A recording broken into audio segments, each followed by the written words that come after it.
A paz do Senhor, meus irmãos. Então vamos mais um estudo. Vou tentar passar para vocês aqui bem resumido, mas bem resumido mesmo, o mundo antes do dilúvio, o pré-dilúvio. Nós temos que entender que antes do dilúvio o mundo era totalmente diferente de nós hoje. Naquela época existiam gigantes, de acordo com Gênesis capítulo 6. Tinha monstros marinhos, né? De acordo com Gênesis capítulo 1, Deus criou monstros marinhos. Algumas bíblias falam de baleias, mas na tradução, né, original é monstros marinhos. Então Deus criou monstros marinhos. Então aí nos dá um leque muito grande aí dos animais gigantescos, né? Monstros. Deus também criou animais, né, selvagens. Algumas bíblias falam bestas selvagens, né? Então, ou seja, ali também nos dá a entender também que Deus criou animais tanto terrestres como marítimos, animais gigantescos, né? Que no qual nós chamamos hoje de dinossauros, tá certo? Então vou tentar aqui passar aqui mais ou menos aqui o contexto, né? O contexto aí da época aí do pré-dilúvio, antes de acontecer o dilúvio universal, onde Deus salvou apenas a família de Noé, por causa do pecado da humanidade naquela época. Então imagine um mundo onde a longevidade humana ultrapassava os 900 anos, onde seres misteriosos chamados Nefilins caminhavam entre os homens e criaturas gigantescas como o Leviatã dominava os mares. Neste tempo antigo, a humanidade vivia de forma tão distinta que céus e terra exibiam uma beleza e uma complexidade que desafiam nossa compreensão moderna. Um planeta onde os gigantes caminhavam entre os homens e a maldade se espalhava rapidamente, atingindo cada coração e mente, criando uma atmosfera carregada de violência e corrupção.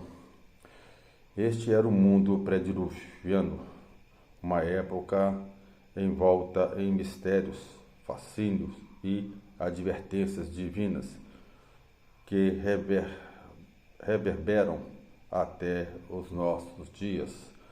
Vamos embarcar junto nesta viagem ao passado, explorando os enigmas e as verdades por trás do mundo pré-diluviano e descobrindo como este capítulo antigo da humanidade ainda fala conosco hoje. Bom, meu irmão, voltando aqui acima, aqui onde que eu falei, né, da longevidade, né? Pessoas chegavam aí acima de 900 anos. Então, ali é literalmente, tá certo? Então, literalmente, as pessoas aí tinham 900, né? Não chegou a 1000 anos, mas aí mais de 900 anos, sim. Por que eu falo que isso aqui é literal? Porque o mundo foi feito em 24 horas, né? Nós sabemos que cada dia ali, ou ele foi feito em 24 horas, ou ele foi um tempo, no qual a gente não sabemos, mas pegando ali, né, o contexto de Gênesis capítulo 1, versículo 1, então Deus criou cada dia, né? Aí no final ele fala, né, que aí foi à tarde e manhã. Então, quer dizer, para os judeus, um dia começa depois das 18 horas e termina às 18 horas do outro dia.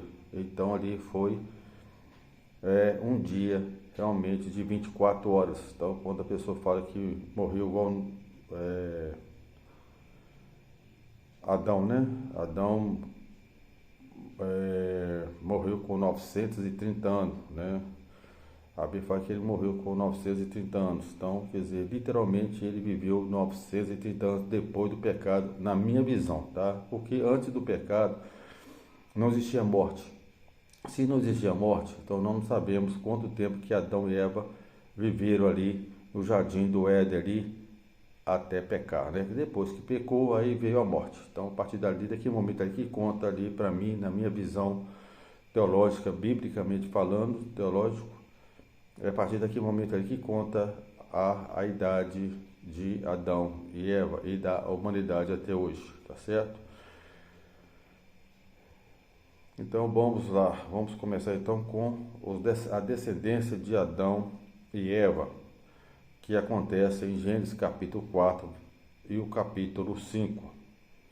Para entendermos o mundo pré-diluviano, é crucial começar pela criação, né? Deus criou o universo, a terra e todos os seres vivos. Adão e Eva foram os primeiros seres humanos e viveram no jardim do Éden, um lugar de beleza e harmonia. No entanto, após desobedecerem a Deus, ao comer o fruto proibido, foram expulsos do jardim e a vida na terra mudou drasticamente. Adão e Eva tiveram filhos, começando por Caim e Abel, e sua família cresceu. A humanidade se multiplicou, mas também herdou o pecado original, levando a um mundo cada vez mais distante da pureza do Éden. As gerações que seguiram carregaram tanto as bênçãos quanto as falhas de seus antepassados, estabelecendo o cenário para o mundo pré-diluviano, que vamos explorar agora. O aspecto geográfico. Gênesis capítulo 2, versículo de 10 a 14. Naquele tempos antigos, a terra era bem diferente do que conhecemos hoje. A Bíblia diz que havia um grande rio que se dividia em 4 braços, irrigando a terra. Não tinha chovido ainda. Em vez disso, um vapor subia da terra e molhava o solo. Era um lugar muito verde e fértil, com muitas plantas e animais. Com certeza havia muitos animais e plantas que nós nunca vimos. Presta bem atenção, nós nunca vimos. A Bíblia não dá muitos detalhes, mas podemos imaginar que era um lugar muito rico em biodiversidade. Alguns até pensam que animais que hoje estão extintos, como dinossauros, poderiam ter vivido naquela época. Muito legal de imaginar, né? Então, dinossauros, né? A Bíblia não fala de dinossauros porque a palavra dinossauros é uma palavra nova, né? Que surgiu há mais ou menos 200 anos atrás. Então, a Bíblia foi escrita aí há 1500 antes de Cristo, com Noé, né? Com Noé não, com Moisés, 1500 com Moisés, e depois foi no primeiro ano depois de Cristo, né? Com os apóstolos aí. Bom, então os dinossauros, né? A palavra dinossauros, como eu falei, não existe, né? A palavra, mas como eu falei no princípio do vídeo, que Deus criou monstros marinhos, então nos dá a entender que realmente existiu monstros, né, gigantescos. E depois continua lá, né, apesar que algumas Bíblias não falam, mas bestas selvagens, né, bestas selvagens também nos dá para entender também que tinha também monstros terrestres. Então existia 2 tipos de monstros, monstros marinhos e os monstros terrestres, tá certo? A sociedade, né? Agora vamos falar sobre a sociedade pré-diluviana, que está entre Gênesis capítulo 4 e o capítulo 6. As pessoas daquela época viviam de um jeito bem diferente. Eles eram pastores, agricultores e alguns até mesmo construíram cidades. Mas, infelizmente, eles não estavam seguindo os caminhos de Deus. Em vez disso, estavam fazendo coisas ruins, como mentir, roubar e brigar uns com os outros. Deus não estava feliz com isso, né? Naqueles tempos, as pessoas viviam muito tempo mesmo. Alguns até chegavam a viver centenas de anos, como Matusalém, que viveu mais de 900 anos. Os estudiosos da Bíblia oferecem diversas explicações para a longevidade dos seres humanos naqueles tempos. Alguns sugerem que o ambiente era mais puro e menos propício à doença. No entanto, um favor crucial na redução da expectativa de vida para 120 anos foi o crescente maldade da humanidade. Deus observou o estado corrupto da terra e fez essa mudança como um limite à duração da vida humana, conforme Gênesis capítulo 6, versículo 3. Portanto, a redução da longevidade não foi apenas um fenômeno natural, mas uma decisão divina, em resposta à condição moral decadente da humanidade. Agora vamos falar também sobre os Nefelins, os gigantes. Quem eram esses Nefelins? Quem eram esses gigantes? Se encontra em Gênesis capítulo 6, versículo de 1 a 4 e Números capítulo 13, versículo 33. Aqui está uma parte realmente curiosa. A Bíblia fala sobre seres chamados Nefelins, os gigantes. Há 3 interpretações sobre Nefelins: anjos caídos e mulheres humanas. Baseia-se na ideia de que os filhos de Deus eram anjos caídos, que desceram à terra e tomaram mulheres humanas como suas esposas. Dessa união nasceram os Nefelins. Essa interpretação se baseia na literalidade do termo Filho de Deus como entidade celestial. Segundo, os descendentes de Sete e Caim. Nessa visão, os filhos de Deus são os descendentes piedosos de Sete, enquanto as filhas dos homens são as descendentes de Caim. O argumento é que os descendentes de Sete, que eram justos, começaram a se casar com os descendentes de Caim, que se desviaram da retidão. E a terceira hipótese é reis ou governantes tirânicos. Alguns estudiosos propõem que os filhos de Deus eram reis ou líderes humanos que, devido ao seu poder e status, tomavam mulheres à sua escolha. Os Nefelins, neste contexto, seriam descendentes desses líderes poderosos e talvez fossem vistos como gigantes, não necessariamente em estatura física, mas em influência ou poder. Essa interpretação vê a passagem como uma crítica à tirania e abuso de poder.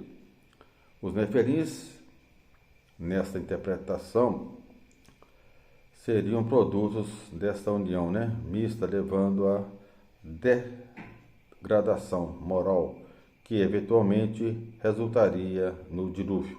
Essa interpretação busca manter uma leitura mais humanizada da passagem, em realizando os eventos nas linhagens humanas descritas em Gênesis. Os Nefelins eram muito grandes e fortes, como gigantes. Muitas pessoas pensam que eles poderiam ter sido uma das razões pelas quais as coisas estavam indo tão mal na Terra. É interessante notar que em Números 13, capítulo 13, versículo 33, os espiões de Israel que foram enviados para explorar a terra em Canaã relatam ter visto Nefelins e usam essa observação para descrever o tamanho e a força dos habitantes da terra. Isso levou alguns a especular que poderia haver uma ligação entre os Nefelins e os gigantes, como Golias, mas essa é uma área de interpretação aberta e não há um consenso claro entre os estudiosos bíblicos.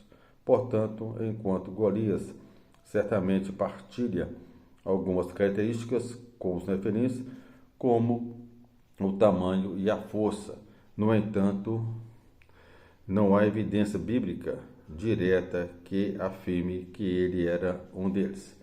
Então, meus irmãos, resumindo, que eu falei aqui, então os Nefelins, os gigantes, poderiam ser descendentes de mulheres com anjos caídos, mas nesse caso aí há uma uma falha aí, né? Porque os anjos, eles não têm sexo, né?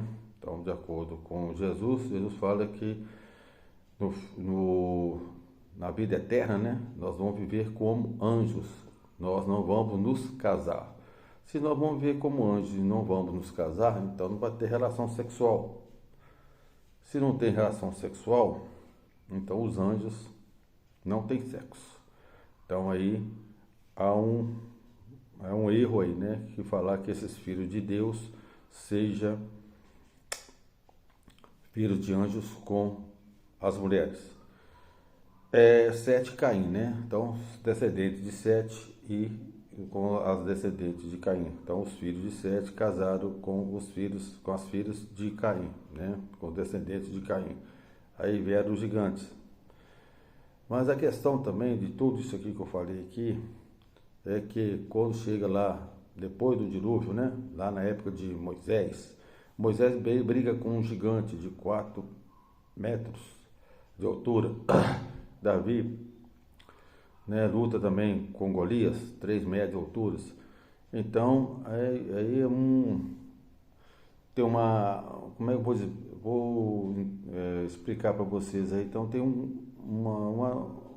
uma dúvida aí, né? Essa dúvida seria o quê? Se os gigantes foram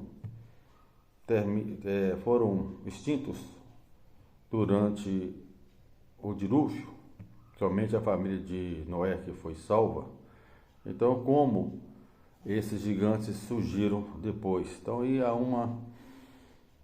um buraco aí, né, de entendimento aí.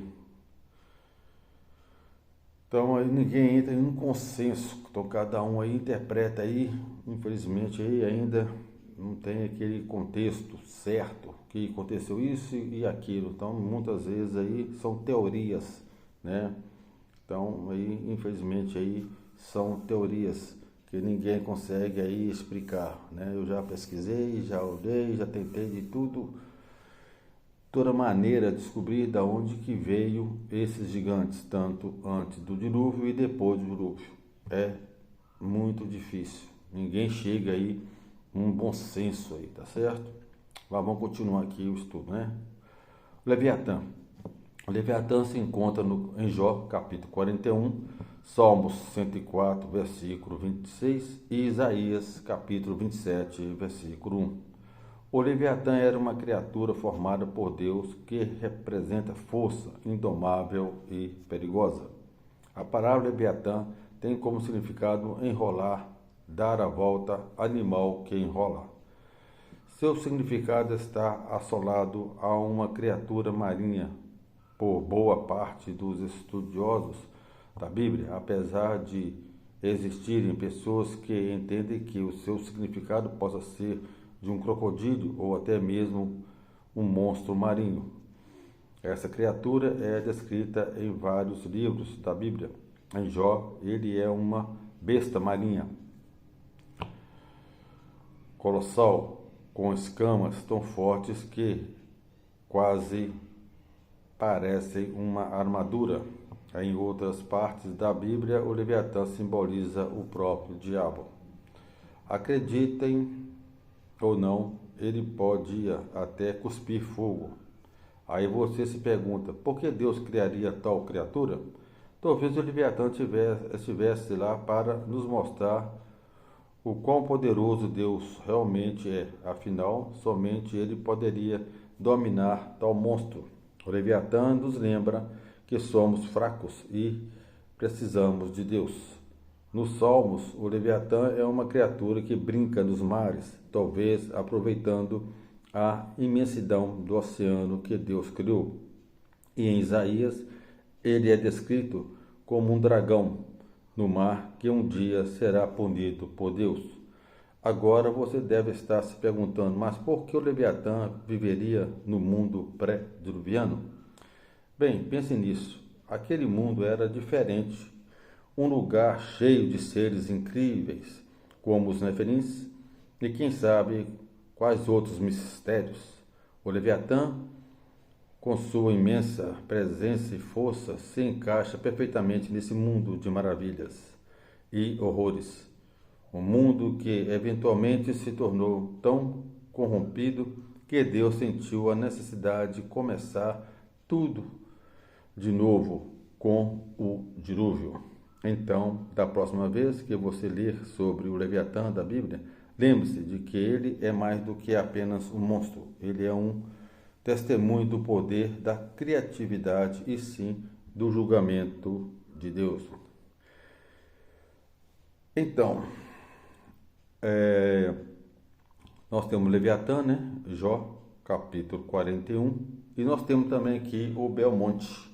O Belmonte é um monstro já terrestre, né? Tá também em Jó, capítulo 40. 40 e 41 ali fala aí de dois monstros. O Belmonte, né? Que é um monstro também. Ele é bíbaro, tá certo? Então ele parece aí com um animal pré-histórico, né? Os dinossauros, como você lê, apesar que eles falam lá que ele parece com hipopótamo, mas se você for ler a descrição daquele animal, você vai ver que não é hipopótamo, né? Hipopótamo tem um rabinho pequenininho, então ele fala que o Belmonte tem o seu rabo aí é como se fosse um cedro, né? Então, quer dizer, uma coisa grande, né? Vamos dizer assim, né? Uma cauda grande. Então, não aquele pequenininho como o hipopótamo. Então, aí há uma contradição aí muito grande aí em algumas traduções bíblicas aí, tá certo? Então, esses dois animais existiram naquela época, né? Antes do dilúvio, tanto o Belmonte como o Leviatã, que no qual depois veio em Jó, né? Também naquela época também eles viveram na época de Jó, que é o Jó, ele é mais ou menos ali entre o dilúvio e Abraão, tá certo? Jó viveu nessa época aí entre o dilúvio e até Abraão. Então, naquela época ali, ainda existiam esses monstros marinhos e monstros terrestres. Então, como hoje, tá certo? A maldade humana, como entrou a maldade humana? Gênesis capítulo 6, versículo de 5, Gênesis capítulo 6, versículo de 5 a 7. O mundo pré-diluviano estava cheio de problemas. As pessoas não estavam ouvindo Deus ou seguindo os seus caminhos. Eles faziam coisas muito ruins, como mentir, roubar e até mesmo machucar uns aos outros. A Bíblia diz que a maldade das pessoas era tanta que enchia o coração de Deus de tristeza. Imagine só, um mundo onde quase ninguém queria fazer o bem. Deus olhou para essa situação e viu que algo drástico precisava ser feito para mudar o rumo das coisas. Deus é amor, mas Ele também é justiça. Nós temos de lembrar disso. Muitas vezes pensamos, mas Deus é amor, Deus é amor. Sim, Deus é amor, não estou falando que Deus é amor, mas também Deus também é justiça também. Ele vai cobrar de todos nós no final dos tempos. Ele viu que a terra estava cheia de maldade e que as pessoas não estavam dispostas a mudar seus maus caminhos. Então Deus tomou uma decisão muito séria. Ele decidiu enviar um grande dilúvio, uma chuva que duraria 40 dias e 40 noites para limpar a terra de toda essa maldade. Mas Deus, em sua misericórdia, deu às pessoas uma chance de se salvarem. Ele escolheu Noé, um homem bom e justo, para construir uma arca onde ele, sua família, um par de cada tipo de animal poderiam se refugiar. Essa foi a forma de Deus reiniciar o mundo, removendo a maldade e dando uma nova chance para a humanidade. Ele não queria fazer isso, mas a situação estava tão ruim que essa foi a única maneira de trazer de volta a bondade à terra. E assim as águas do dilúvio vieram e mudaram tudo, mas também deram início a um novo começo para o mundo. Então, concluindo aí, né? Bem, esse episódio do dilúvio nos mostra como é importante sempre tentar seguir os caminhos de Deus. Ele sempre quer o melhor para nós, mas também espera que façamos nossa parte para sermos pessoas melhores. Então lembre-se sempre de ser bom, justo e seguir os ensinamentos divinos para que coisas ruins como o dilúvio nunca mais aconteçam. Agora, o que são as perguntas, né, que eles fizeram para mim, eu vou aqui falar também, que no qual onde eu fiz, né, esse pequeno estudo aqui em relação a essas perguntas. O que é o mundo pré-diluviano? Então, eu respondi assim: o mundo pré-diluviano refere-se ao período da história da Terra que ocorreu antes do grande dilúvio, né, descrito na Bíblia, especialmente no livro de Gênesis. Este era um tempo em que a Terra era povoada por homens e mulheres criados por Deus, bem como outras criaturas notáveis, como os nefelins, né? Como era a geografia do mundo pré-diluviano? Resposta: a Bíblia descreve um mundo muito fértil, com um grande rio que se dividia em 4 braços e um sistema de irrigação, provavelmente de um vapor que subia da terra ao invés da chuva, conforme Gênesis capítulo 2, versículo de 10 a 14.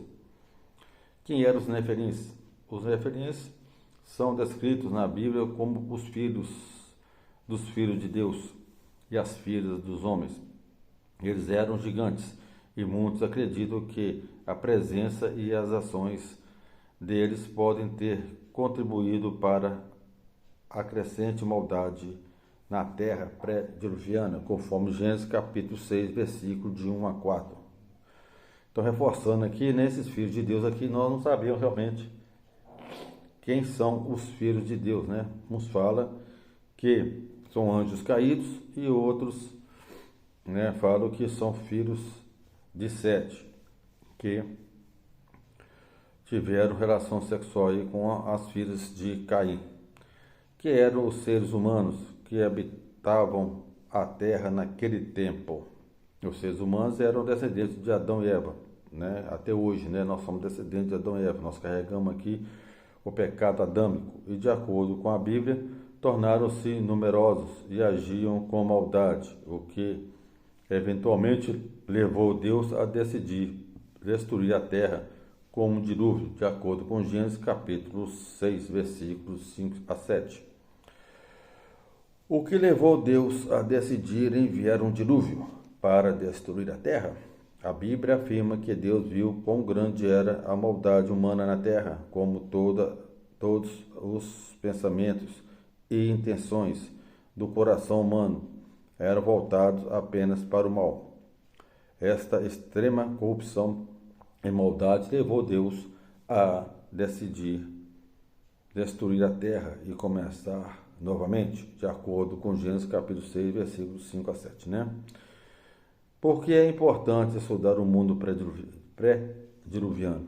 Estudar o mundo pré-diluviano permite aos nós crentes uma compreensão mais profunda dos relatos bíblicos e oferece insígnias sobre a natureza da humanidade, a soberania de Deus e sua resposta à maldade humana. Também oferece uma perspectiva sobre a fé e obediência dos que viviam naquela época, como Noé, que achou graça aos olhos de Deus. Então é isso aí, meus irmãos. Eu tentei aqui passar aqui bem resumido aqui, mais ou menos aqui, a vida aqui na época do pré-diluviano, antes do dilúvio, né? Entre a criação até o dilúvio. Ainda faltou alguma coisa aqui, mas o básico mesmo, o essencial aqui, né, foi falado, né? Eu espero aí que os irmãos aí entendam e compreendam aí mais ou menos aí o que é que realmente aconteceu antes do dilúvio, né? E só reforçando aqui, meus irmãos, é que naquela época ali era diferente que hoje, tá certo? A vida ali é totalmente diferente, o mundo era diferente, né? Então, de acordo com Gênesis capítulo 1, versículo 9, só tinha apenas um continente, tá? Não como hoje, né? Mas só tinha apenas um continente. Então com isso ficou fácil de juntar todos um par de cada animal para levar até a arca, tá certo? Então fique aí na paz.